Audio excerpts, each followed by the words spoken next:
নতুন সরকার আসার সাথে সাথে মানুষের একটা আশার আলো জেগেছিল, বিশেষ করে যুব সমাজ বা ছাত্রছাত্রীদের, যে এবার যুব সাথী থেকে যুব শক্তিতে ডাবল টাকা পাবে সবাই। স্কলারশিপের প্রবলেমটা সর্ট আউট হবে, যেখানে 1 বছর ধরে স্কলারশিপ আটকে রয়েছে এসবিএমসিএম বা লাইক ঐক্যশ্রী স্কলারশিপের যে ম্যাটারগুলো, এইগুলো অতি দ্রুত সর্ট আউট হবে। এবং এর জন্য প্রয়োজন ছিল রাজ্যের উচ্চশিক্ষা মন্ত্রীর বা মিনিস্টার ইনচার্জের চেয়ারে বসা। এতদিন হয়ে গেছিল রাজ্যে কোনো শিক্ষামন্ত্রী বা উচ্চশিক্ষামন্ত্রী ছিলেন না, যার জন্য প্রবলেমটা কিন্তু তৈরি হচ্ছিল যে মন্ত্রী আসলে কিন্তু প্রবলেম সর্ট আউট হবে। কিন্তু এটাও তো ঠিক যে অতি দ্রুত 1 থেকে 2 দিনের মধ্যে মিনিস্টার ইনচার্জ কিছুই করতে পারবেন না। কিন্তু গত 2 দিন আগে যখন আমরা দেখেছিলাম যে রাজ্যের উচ্চশিক্ষামন্ত্রী শপথ নিয়েছেন জগন্নাথ চট্টোপাধ্যায় স্যার, তিনি আসার সাথে যে স্কলারশিপ নিয়ে সেইভাবে কোনো মন্তব্য করতে চাননি, যেখানে অলরেডি এতগুলো স্কলারশিপ পেন্ডিং আছে, এই স্কলারশিপগুলোর টাকা 1 বছর ধরে পেন্ডিং। তো আমরা একটা আশার আলো দেখছিলাম, কিন্তু বর্তমানে যে দিকে বিষয়গুলো যাচ্ছে সেটা রীতিমতো দুশ্চিন্তার একটা বিষয়। কেন? তার কারণ আমি বলতে চাইছি, স্কলারশিপ ডিউ আছে 1 বছর ধরে। শিক্ষামন্ত্রী, তিনি নতুন উচ্চশিক্ষামন্ত্রী যিনি এসেছেন, তিনি বলেছেন যে কিন্তু যেভাবে আগে দেওয়া হয়েছে স্বচ্ছতা যাচাই না করে সেটা হবে না, সব কিছু রেলিভেন্ট ওয়েতে হবে, সব কিছু লিগ্যাল ওয়েতে হবে। কিন্তু কবে এই টাকা ছাড়বে সেটা নিয়ে কোনো মন্তব্য তিনি করেননি। এবং বর্তমানে সবচেয়ে গুরুত্বপূর্ণ ব্যাপার হলো এসভিএমসিএম ঐক্যশ্রী স্কলারশিপ কন্টিনিউ হবে কি হবে না, এটা নিয়ে উঠছিল প্রশ্ন। তো তিনি বলেছিলেন যে কন্টিনিউ হবে, কোনো কিছু বন্ধ হবে না। বাট গতকাল আমরা যেটা লক্ষ্য করলাম সেটা দেখে রীতিমতো চিন্তিত হয়ে পড়েছে সবাই। তার সাথে যুবশক্তিও রয়েছে, যে যুবশক্তির টাকা আদৌ দেবে কি দেবে না। ওকে, তো সবটা ডিসকাশন করবো আজকের এই ভিডিওটাতে। এবং ঐক্যশ্রীর পোর্টাল কিন্তু অফ হয়ে গেল, সেটা কনভার্ট হচ্ছে কিসে বলে দিচ্ছি। যারা নতুন আছেন অবশ্যই চ্যানেলটিকে সাবস্ক্রাইব করে পাশে থাকা বেল আইকনটি ক্লিক করে দেবেন, যাতে সব তথ্যগুলো আপনার টাইম টাইম এখান থেকে পেয়ে যাবেন। প্লিজ ভিডিওটা প্রচুর লাইক করবেন, বন্ধুদের মাঝে শেয়ার করতে একদম ভুলবেন না। তো প্রথমত আমরা যেটা বলতে চাইছি সেটা হচ্ছে যুব শক্তির ব্যাপারে কোনো তথ্য এখনও নেই। মেবি 22 তারিখের পর আসতে পারে। কিন্তু অনেকে যেটা ভাবছিল যে যুব শক্তিটা নিয়ে আলোচনা হবে, কিন্তু আলোচনা হলো না। আমরা জনকল্যাণ শিবিরের যে ওয়েবসাইট রয়েছে বা জনকল্যাণ শিবিরের টোটাল লিস্ট রয়েছে, সেখানে আমরা দেখিয়ে দিয়েছি Annapurna Yojana, SVMCM scholarship, post matric, pre matric, Shikshashree বা মেধাশ্রী থাকলেও যুবশক্তি নিয়ে কোনো কথা নেই। তার মানে জনকল্যাণ শিবিরের যুবশক্তির কোনো নামগন্ধ উঠবে না, যুবশক্তি নিয়ে কোনো কাজ সেখানে হবে না। তাহলে যুবশক্তি নিয়ে একটু ওয়েট করতে হচ্ছে আমাদের। এখানে একটা আশাহত হচ্ছে বর্তমানে বাংলার যুবশক্তি।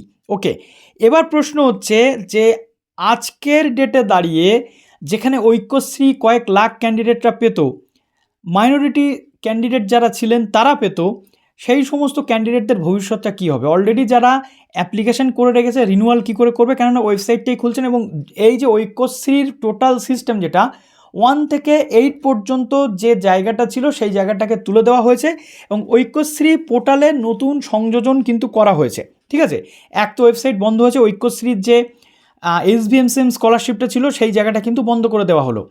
আমরা যদি দেখি যে যুব কল্যাণ শিবিরে, আমি নোটিশটা দিয়ে দিলাম, ন্যাশনাল স্কলারশিপ পোর্টাল অর্থাৎ এনএসপির সাথে ঐক্যশ্রীর যে মাইনরিটি অ্যাফেয়ার্স এবং মাদ্রাসা এডুকেশন ডিপার্টমেন্ট, সেটা কিন্তু মার্জ হয়ে যাচ্ছে। এবং সেখানে চলে এসছে প্রি ম্যাট্রিক স্কলারশিপ, যেটা ক্লাস 9 থেকে 10, এবং পোস্ট ম্যাট্রিক যেটা রয়েছে সেটা ক্লাস 11-এর পরে আপ টু হায়ার স্টাডিজ রয়েছে। এবং এখানে কিন্তু অ্যানুয়াল বেনিফিট যেটা 15,000 টাকা কভার করা রয়েছে, এবং 50% মার্কস এখানে এলিজিবিলিটি, আর 2 লাখ টাকা ফ্যামিলি ইনকাম আমরা যেটা দেখতে পাচ্ছি সেটা। এবং এখানে একটা জিনিস খুব গুরুত্বপূর্ণ যেটা বলা হয়েছে, প্রি ম্যাট্রিকের ক্ষেত্রে 1 লাখ টাকা কিন্তু অ্যানুয়াল ফ্যামিলি ইনকাম হতে হবে, হায়েস্ট মার্ক, তার বেশি হলে কিন্তু চলবে না, এবং 50% মার্কস। তো আমার প্রশ্ন হচ্ছে যে এই যে চেঞ্জেসটা আসছে, এটা আমাদের মানে প্রত্যেকেই কিন্তু এই জিনিসটা তুলে ধরা দরকার। এই যে চেঞ্জেসটা আসছে, এটা নিয়ে একটা নোটিফিকেশান বা গেজেট পাবলিশ হওয়া অবশ্যই জরুরি। অলরেডি আমাদের কিছু সতীর্থ কন্টেন্ট ক্রিয়েটার ইউটিউবে তারা এটা নিয়ে প্রশ্ন তুলেছেন, আর গভর্নমেন্টের কাছে এই প্রশ্ন তোলাটা জরুরি। তার কারণ একটা নির্দিষ্ট সিস্টেমের মধ্যে দিয়ে সব কিছু হয়, এইভাবে দুম করে চেঞ্জেস কিছু করা যায় না। তার কারণ একটা ওয়েবসাইট যদি পুরোপুরি ক্লোজ করে দেওয়া হয় ঐক্যশ্রী, সেখানে লাস্ট ইয়ারে যারা অলরেডি অ্যাপ্লাইড এখনও টাকা পায়নি তাদের কি হবে, এটা নিয়ে উঠছে প্রশ্ন। এবং তার সাথে শুধু তাই নয়, এবছরে যারা রিনিউয়াল করবে তাদের কি হবে? তাহলে কি ঐক্যশ্রীর অন্তর্গত যে স্বামী বিবেকানন্দ স্কলারশিপ সেটা ক্লোজ হবে, নাকি ডাব্লিউবিএইচডির অন্তর্গত যে নন মাইনরিটি এসভিএমসিএম তার সাথে মার্জ হবে? এটা নিয়ে উঠছে ভীষণ রকমের প্রশ্ন।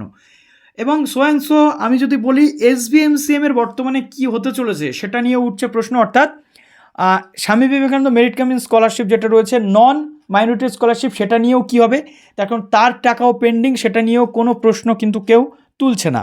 ওকে, এবং বর্তমানে দাঁড়িয়ে ঐক্যশ্রীর যে পোর্টালটা রিডাইরেক্ট হতো WBHED থেকে, সেই পোর্টালটাও আর কিন্তু ওপেন হচ্ছে না। তো এই জিনিসগুলো একটু ক্লারিফিকেশান প্রয়োজন, এই জিনিসগুলো নিয়ে একটু চর্চা প্রয়োজন, যাতে করে সরকারের পক্ষ থেকে স্বচ্ছ নোটিশের মাধ্যমে এই জিনিসগুলো করা হয়, বা কনভার্সন যেটা সেটাও সঠিক পদ্ধতিতে যাতে করা হয়, এবং এত স্টুডেন্টস যাতে এটা নিয়ে প্রবলেম ফেস না করে। ঠিক আছে, সবচেয়ে গুরুত্বপূর্ণ ঐক্যশ্রীর অন্তর্গত 1 থেকে 8 পর্যন্ত যে স্কলারশিপটা ছিল, সেই স্কলারশিপটা কিন্তু এখান থেকে আউট করে দেওয়া হলো। এবং আমরা যেটা দেখলাম জনকল্যাণ শিবিরে এই মাইনরিটি অ্যাফেয়ার্স এবং মাদ্রাসা এডুকেশন ডিপার্টমেন্টের শুধুমাত্র 2টো সেকশন রাখা হচ্ছে, প্রি ম্যাট্রিক স্কলারশিপ আর পোস্ট ম্যাট্রিক স্কলারশিপ কিন্তু রয়েছে।